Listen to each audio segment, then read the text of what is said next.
Hiwalayan na kita, Enrique. Sa wakas, mawawala ang peste sa buhay ko. Ate Cristina! Wag po! Ate Cristina, wag! Aalis talaga ako pero may katumbas na halaga. Huwag mo sasabihin kina Tita Socorro, ha? Hindi ko ipagsasabi.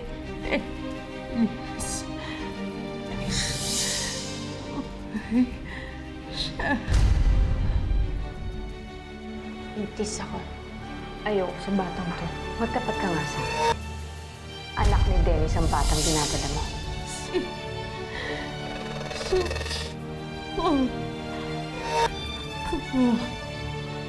Ayaw siya. Malaki ang magiging pakinabang mo sa batang yan. Dahil dyan, tuluyan naman ang matatali si Rafael sa'yo. Pakakasalan ako ni Rafael? Sabihin mo na kay Rafael ang magandang balita. Sir, bawal po tayo magtagal dito, ha? Wala pang 24 oras, may kasalang magaganap. Sabi ng mama mo, sasama ka raw niya. Ano naman sa inyo kung sumama kay Mama?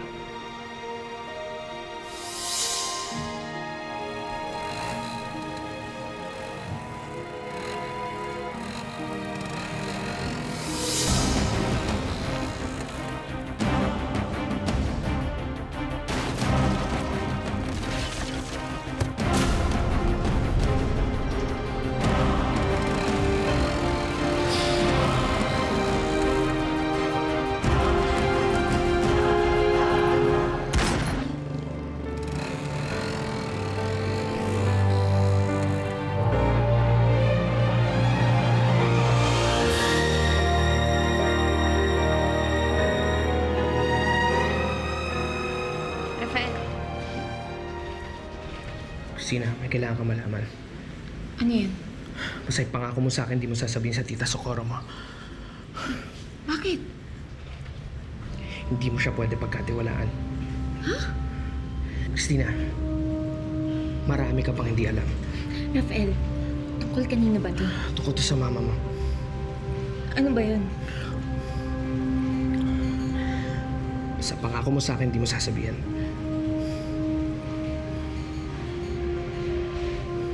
Sige. Pinapangako ko, hindi ko sasabihin kay Tita Socorro. Okay.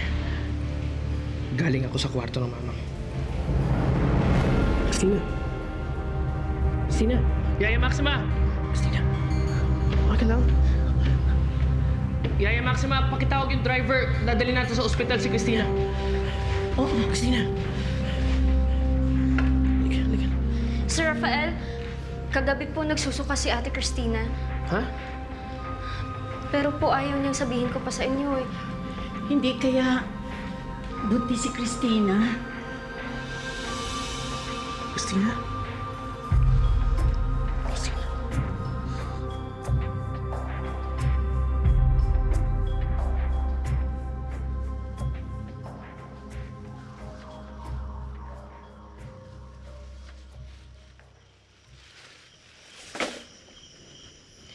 Warren, masyado nang magulo.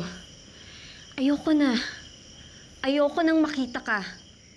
Ang mama mo, alam mo sa totoo lang, ayoko na dito sa Punta de Santiago. Maghihiwalay na sila ni Papa. Ano ka mo, maghihiwalay na sila?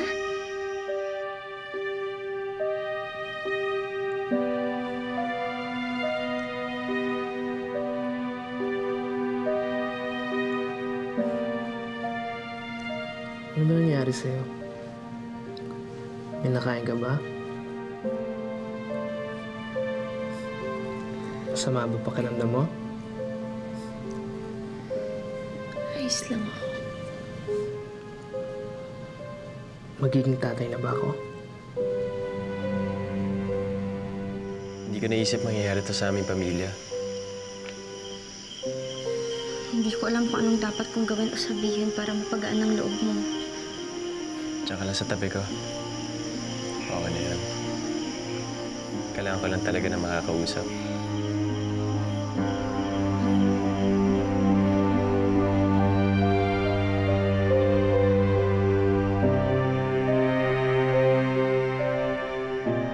Bakit ayaw mo pasabi sa akin?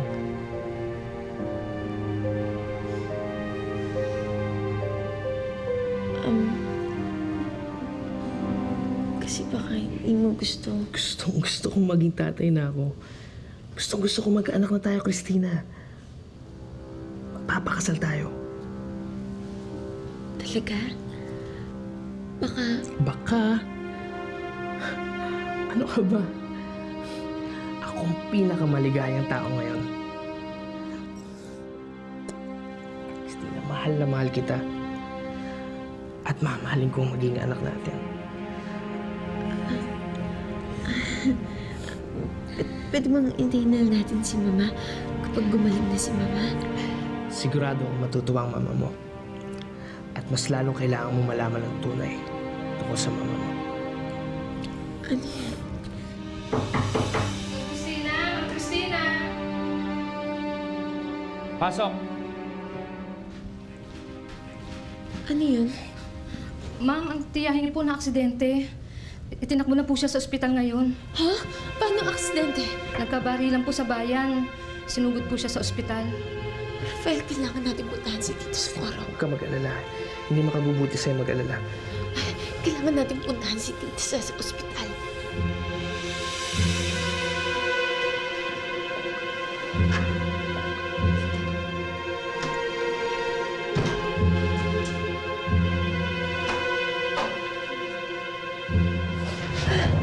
Tita, kayo bumangon kagad. Magpahinga na muna kayo. Ano nangyari? Bakit may takip ang mata ko? Tita, hindi pa nakakausap yung doktor. Tawagin niyo yung doktor. Gusto ko malaman kung ano nangyari sa mata ko. Nurse! Nurse! Tita, huminahon kayo. Ano nangyari sa mata ko, Christina? Nurse! Lalo kayong hindi gagaling yan eh. Ano nangyari sa mata ko? Saan dito pa? Christina, tulungan mo. Hindi pwede to. Dok, gusto ko malaman kung anong lagay ng mata ko. Miss Santiago, base sa initial findings, tumama sa isang matigas na bagay ang kaliwang mata ninyo. Pero huwag kayong mag-alala. Gagawa po kami ng mga test para matukoy kung babalik pa ang lino ng mga mata nyo. Tita, don't worry. Naniniwala ko babalik ang paningin ninyo, ha? Wala ba kayong idea kung sino gumawa nito sa inyo? Wala naman ako naisip na pwedeng gumawa nito sa akin. Wala naman akong kaaway. At mas lalong wala akong inaagrabyadong mga tao. Excuse me.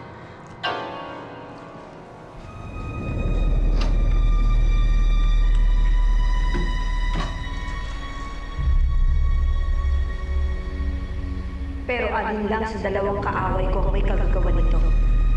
At pareho ko silang patitikimin ng hagupit ng galit ko.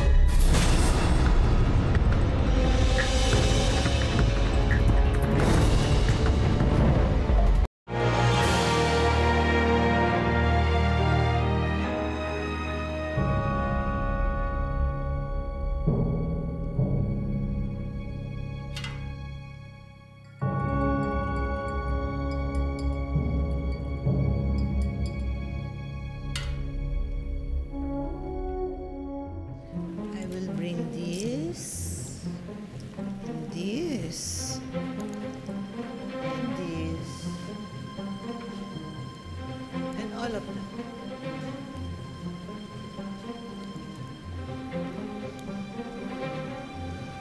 Warren, my love, naka-impake ka na ba? Because we are leaving on a jet plane tomorrow. Kailangan mo ba talaga gawin yan, ma? Mag-impake? Of course. Dahil hindi na tayo babalik sa bahay na ito. Kailangan mo ba talaga iwan si Papa sa ganitong sitwasyon? Toledo, kumain ka muna. Salamat ho. Thank you.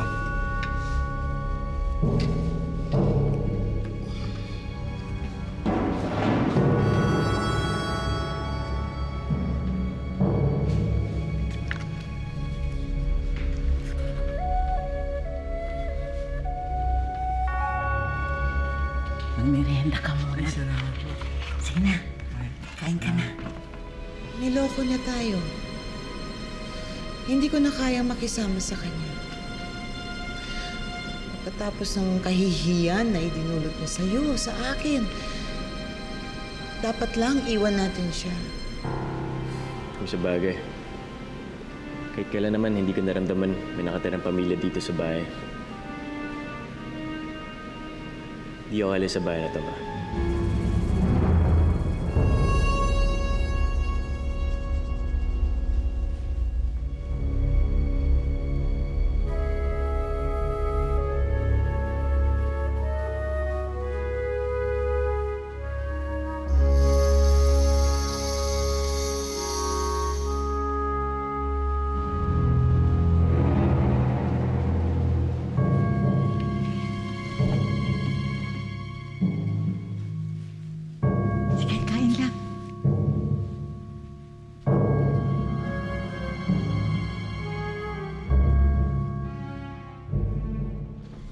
Shirley, dali mo kay Vice Mayor. Mayor, lumabas na po ang kautusan galing sa DILG. Gusto mong balita ba? I'm sorry to say, pero lumabas na ang suspension order laban sa inyo. At magkakaroon ito ng visa sa susunod na linggo na. Peste! Oo, baka talaga. Eh bakit mo inuwanan si Enrique? Mawawalan ako ng mata, tenga dyan sa pamamahay nyo. Me? Boba? Anong tawag mo dyan sa mata mo? Di ba boba ka din dyan? Eh di it's a ties between us. Iniinis mo ba ako talaga, ha? Isa lang ang pwedeng gumawa nito. Kung hindi ang asawa mong kloseta, ang tauhan kong tanga. Mayor, mas makakabuti na sigurong huwag niyo na munang pakialaman ang desisyon nila. Baka lalo lang gumulo ang sitwasyon. At kapag napag-initan ka nila, eh baka lalo ka lang malagay sa langanin.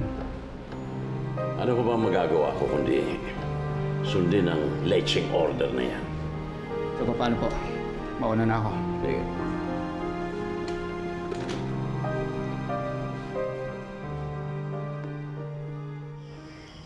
Pero huwag ka mag-alala. Sa mga oras na to, hinahagupit na sila ng ganti ko. Kaya imbis na ang mata ko ang pagdisikitahan mo, itindi mo si Enrique. But big sister, I can go back to the mansion anytime I want. So don't be nervyosa. Nagagamit mo rin naman pala ang kukote mo paminsan-minsan. Oo naman. Kaya relax ka dyan. Matalino to, it's. Rodo.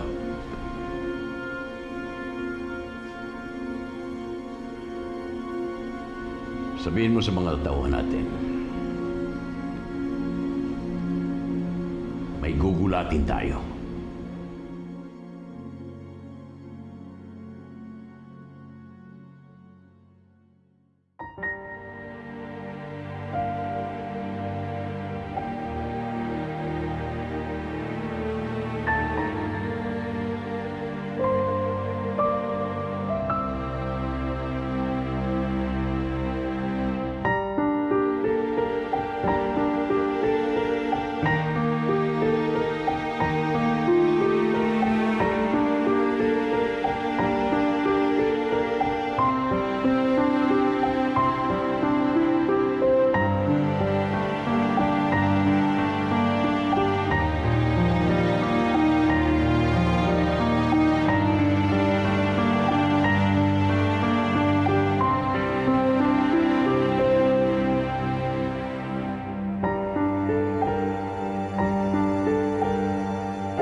Kayo hindi napasyal, Dok?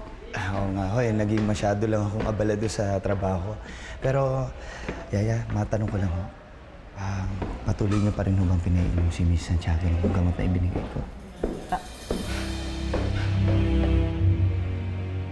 Kamusta? Anong nangyari sa mata niyo? Simpleng sugat lang. Malayo sa bituka. Dadalawin mo sa Soledad?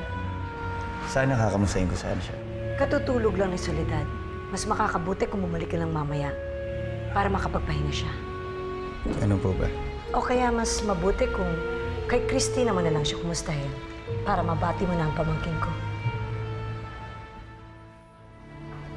Alam mo, Bella, ikaw na lang yung natitirang dahilan para buhay ako. Alam mo po na napakalaki ng kasalanan ko sa'yo. Sana mapatawad mo ako. Dahil mahal na mahal kita.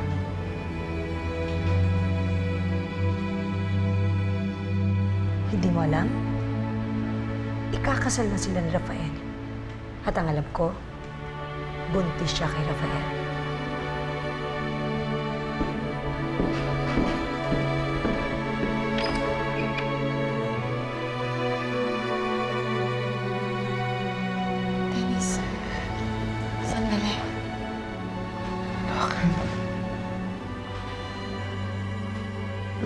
pa rin ba ako napapatawad?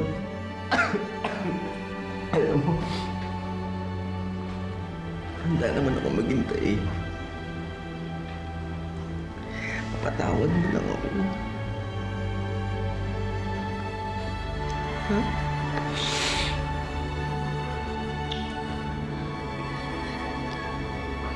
Hindi mo kasi naiintindihan eh. Ano hindi ko naiintindihan? Malinaw na malinaw sa akin. Na mahal kita. At handa akong maghintay. Mapatawad mo lang ako. Hindi na ako papayag na nawawala ka sa akin.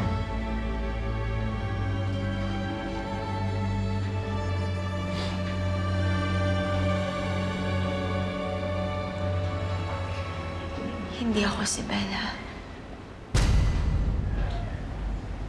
Ako si Christina. Yaya, naging maganda ho ba yung epekto ng pagpapainom niyo kay Miss Santiago? Oo, Dok. Naigagalaw na niyan dahan-dahan yung kanyang kamay tsaka nakakapagsalita na rin siya. Good. Sige ho, hindi rin ho ako titigil sa paghahanap ako ng ibang gamot na kakailanganin niya sa paggaling niya. Dok, gusto ko nga siyang tulungang makalakad eh. Pero ano magagawin ko? Palagi siyang may bantay. Ganito na lang, basta ituloy niyo lang yung pagpapatulog doon sa nurse. Kapag ka nakakakuha kayo ng tiyempo, hanggat maaari, kung po pwede, masahin niyo yung hita at binti ni Mrs. Santiago. Tapos ipaalam niyo na rin sa kanya na sabihin niyo na sabi ko na rin na tulungan niya yung sarili niya para tulungin na yung pagaling niya at makalakad siya. Oo, Dok. Sige po. Sino pa ho bang nakakaalam nito? Si Rafael. Nakausap siya ni Soledad. Sige, kakausapin ko na lang si Rafael. Ako yung nakatagpo mo nung gabing nasa likod ng lumang simbahan na dapat nandun si Bella. Pinapunta ako doon ni Bella dahil para mag-usap daw kami ni Rafael.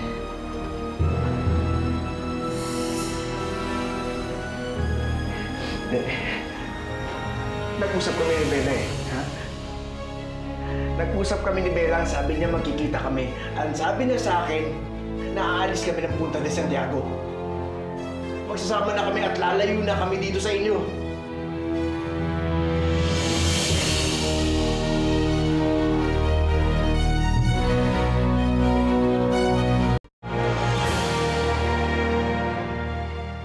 Mayor, may masamang balita. Bukod sa suspension ko, ano pang masamang balita ang pwede mong dalhin? Mabuti pa tignan nyo sa TV. Mayor Enrique Cialceta ng Punta de Santiago. Tumules siya umano ng isang lalaki. Pakinggan natin ang pahayag mula sa biktima na si Roman Suarez. Hindi ko dapat ipupunyag ito. Pero baka po, hindi lang ako naging biktima niya.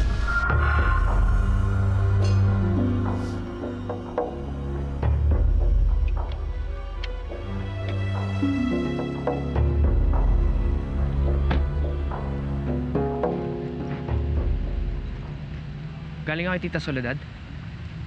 Hindi, si Yaya Maxima lang yung nakausap ko. Arnel! Arnel! Okay lang ba? Okay lang ako. Medyo masama na yung pakiramdam ko eh. Galing lang kasi ako sa sakit eh. Nalagnat ako. Rafael, kailangan natin tulungan si Miss Santiago. Paano? May balita na ba kay Dennis?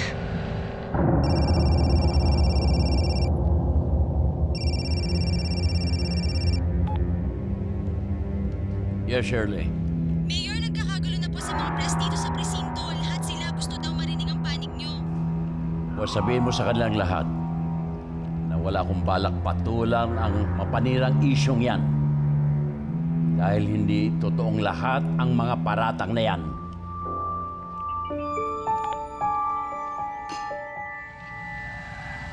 Hindi ko pa nga nakikita si Dennis eh.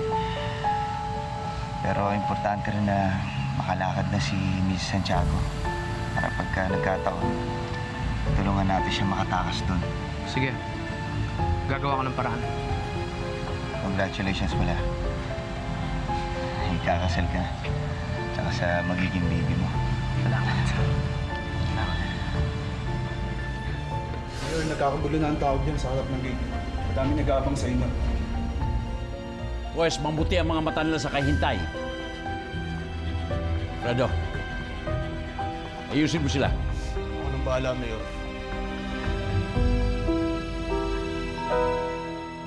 San, naiisip ko kaya pala ganun si Christina this past few weeks dahil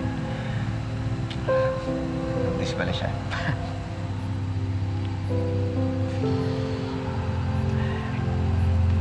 Alagaan mo si Christina.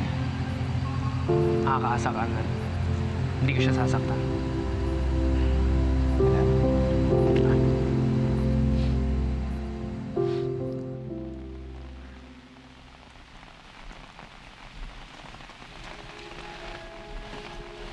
Dennis Arcega!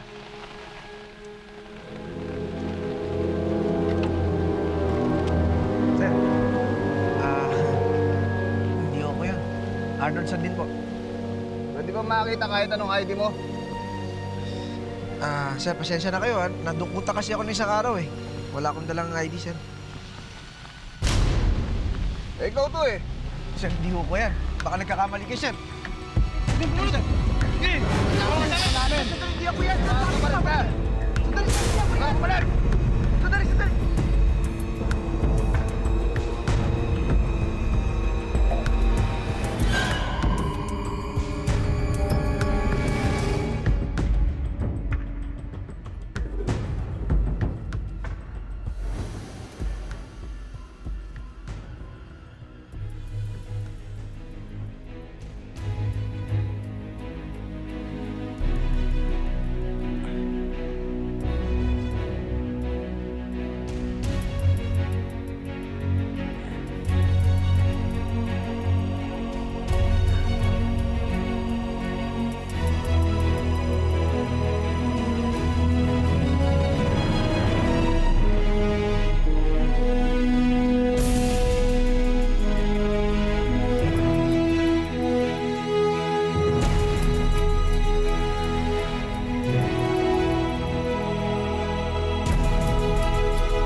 Christina, bakit ka umiyak? Hindi mo ba ako nahihiya? Ibangin mo ako, naiinip ako eh. Kung ayaw mo naman, di si Christina na lang abalahin ko. Hindi ko hahayaang saktan ulit ang pamilya ko! Ha? Sinabi ko nga sa kanya na buhayin yung baby natin kahit ako na lang ang mamatay. Ayan, dali nila ang kriminal yan. Kayo ang inaaresto namin. Ano